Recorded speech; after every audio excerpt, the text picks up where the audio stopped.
Hey there again. How are y'all doing? Good. I'm glad everybody's doing good. Somebody asked about bending an arm. They said, "How do you bend your arm?" Well, depends on what you mean. If you mean a J beam, it's different than if you're just animating something. Animated meshes are basically like ghosts. They don't interact with nothing. They're just there. And you animate them using bones. It's one way. So if you take this dummy that I put on hold, he's been on hold a while. I'm gonna finish him. Look at he looking at you. Wherever the head goes, the eyes follow. Kind of cool, ain't it? So his arm is just a solid arm, right? It isn't cut anywhere. So if you wanted to bend it, what you'd have to do is add some bones to it. Armature, a single bone. That's a bone right there. The top ball is the end of it, and that's the beginning. Think of it like an arrow pointing the direction that it's going. So if we want to edit this thing at all, we need to shrink it down a little bit.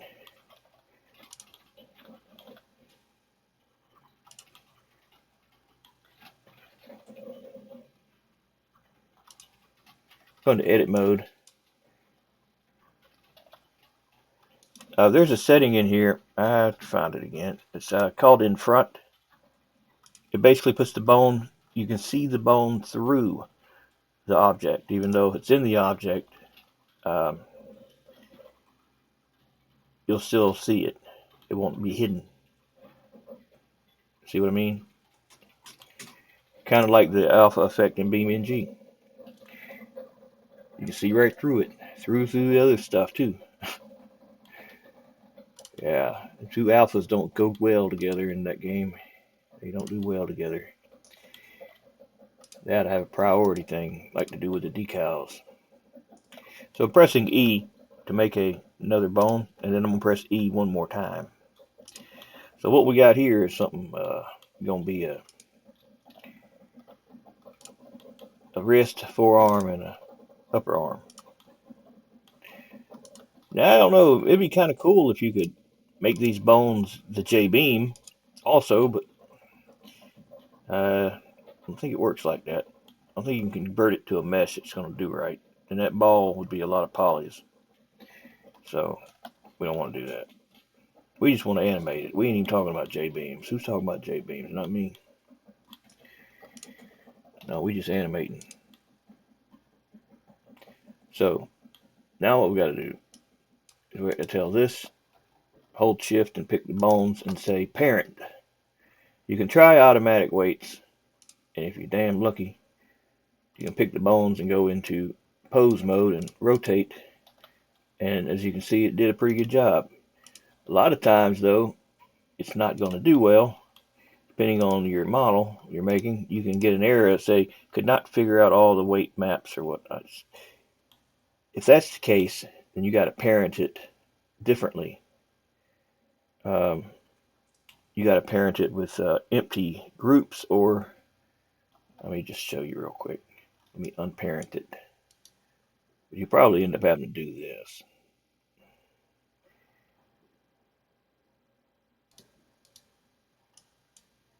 Got to get out of pose mode. Parent, clear parent. So if you did get one of them errors, then pick the arm and then pick the bones, and you can do envelope weights or empty groups. Envelope weights will somewhat color it, but the way you color it now is you got to go into weight paint mode. You got to pick the arm, go to weight paint, and in weight paint mode,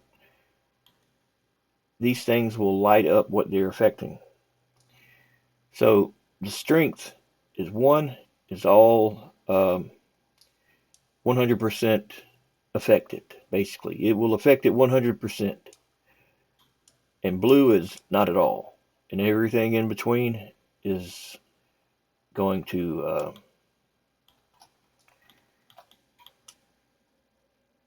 be anywhere in between that. So you got to go into the vertex thing, the node thing. What the hell is it called? I can't think of the damn name of it now. Here. I need to also tell it to show me the bone names. I always forget where the hell that is.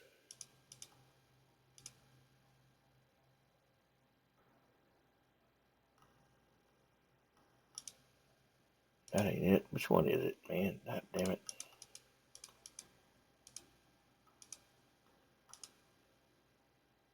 How do I always not remember this?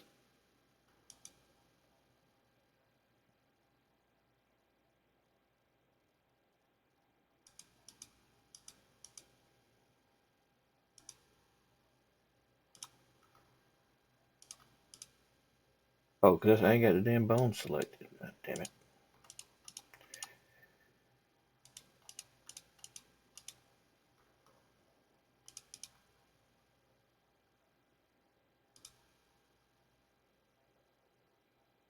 That ain't it either. There it is. Okay, now remember, so don't make that mistake I made. Look at the little man here running, and that means bones. So if you got that picked, then you can show names. So that's where you do that. I remember now. So starting with bone number 2, going back to weight paint mode. Bone number 2 affects this area. And bone number 1 is going to need to affect this area.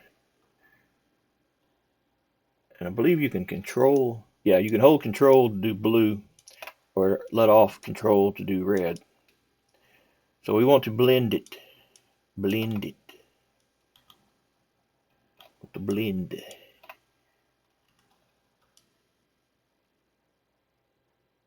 So one blends into the other.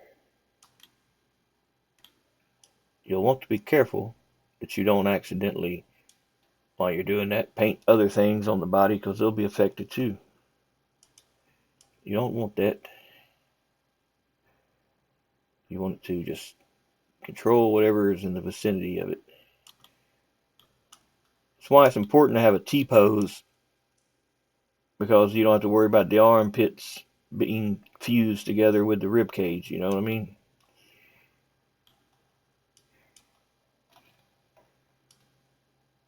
And you can also blur it for better blending. Just remember, it's not going to look right until you get all the bones done. If you just try to do one bone and check it, it's not going to do right. You got to have more than one bone for it to look right.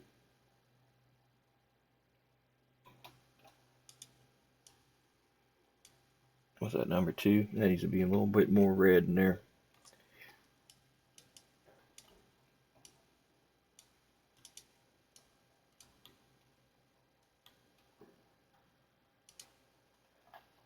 And it takes a while to get good with this. I mean, you're not going to do it good the first time. I don't do it good, and I've been doing it about 3 years, so some people probably do it better to start off with. And it just all depends. So picking the arm, or picking the bone rather, going to pose mode. You can see how that works.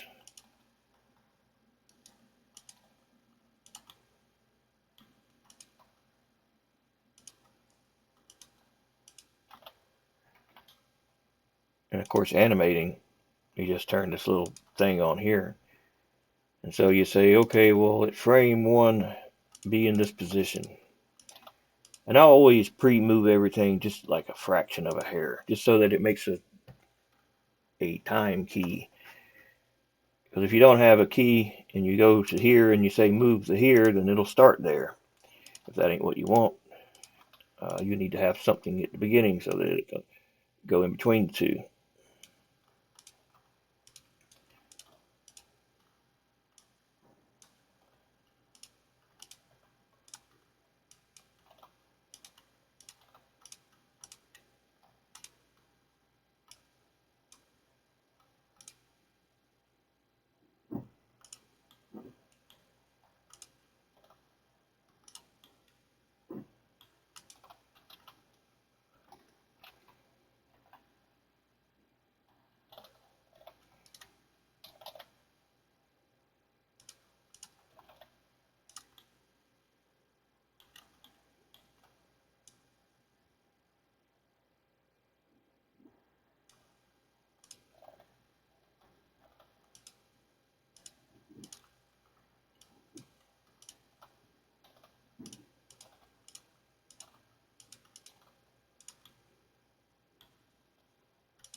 And that's it.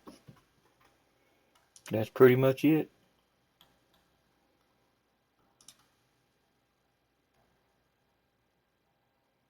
And if you send that to Beam, it should animate.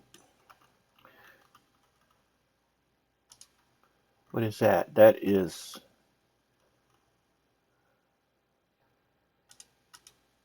Well, there's nothing selected.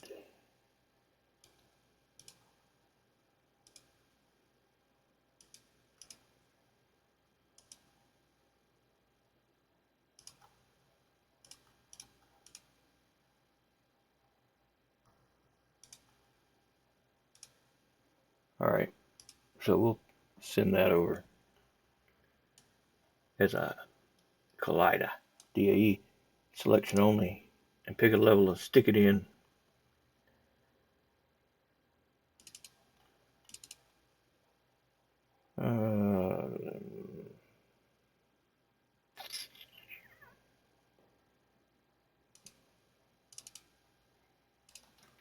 Put it in its own little folder so it'll make your texture for you. And let's load it up. What was that? What did I put it? Oh, BBR. Had to think for a minute. I gotta run over here real quick while it's loading. I gotta get my coffee.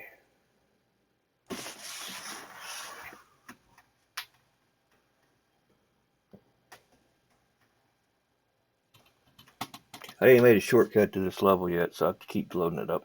Main menu and navigating through it.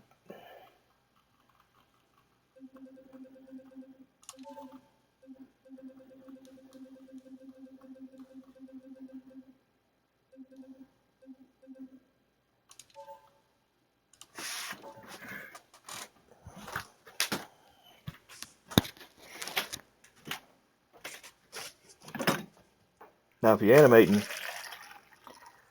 with J-beams, that's completely different.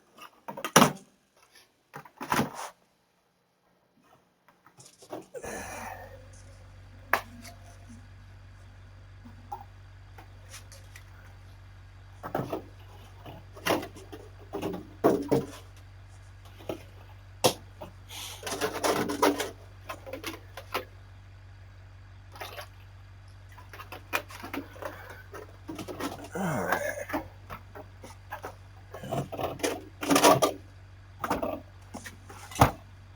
White chocolate mocha. Starbucks flavor.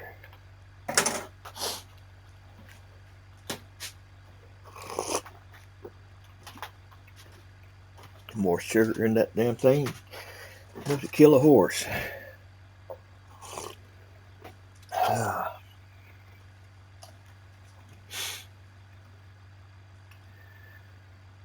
Alright, let's find the arm. Should be in here. Where did I? There it is. And we don't have shit to look at.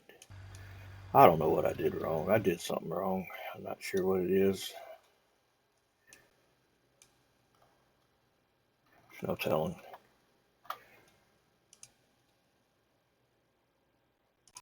Yeah, I never really send them out like this. You know what I mean? I don't.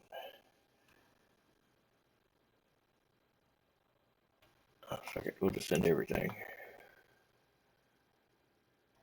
The origin's not even right. Man.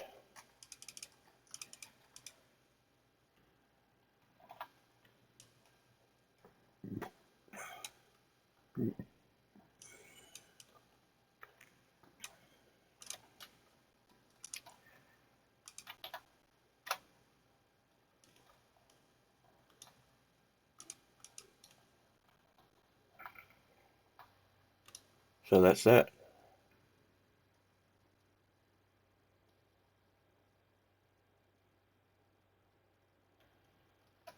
And somebody else said, well, how does other people do it? Where they got something kicking a car or whatnot, and he's animating, walking down the road, and he kicks something. It's a hidden J-beam, all it is. It's just a hidden J-beam. It's hidden. You don't see it, but it's basically mimicking what that's doing when you just don't see it. It could be just a box moving that I can control, like say,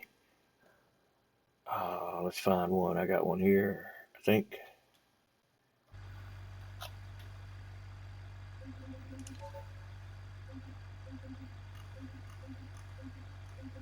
Yeah.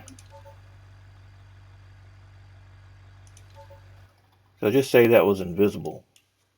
You didn't see it. And you got an arm that's coming down that's going to hit a car, basically. You basically control the object that you're going to interact with the car. Now, I know that's not the right size and all that, and it's not something you can control for that purpose, but you get my point. It's that thing that's going to be causing the damage. It's not going to be the animated mesh. It's one of those UAPs, the ones that they describe. It's a box with a ball in it. One of the ones they say can go up really fast, move really quick, go from side to side, and look like it has no resistance whatsoever.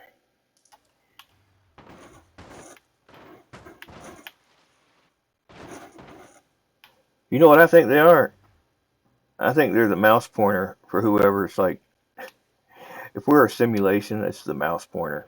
They probably got a little sticky note on their computer. Quit swapping out the arrow for a UFO. You're freaking out people. Yeah, I don't know. Who knows?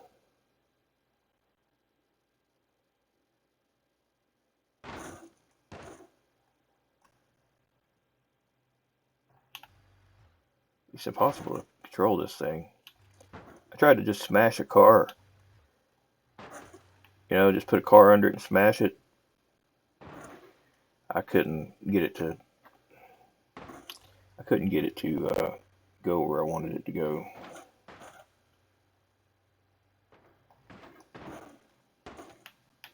Yeah, it'll drive you crazy trying to control this thing. So this won't be getting the tornado applied to it.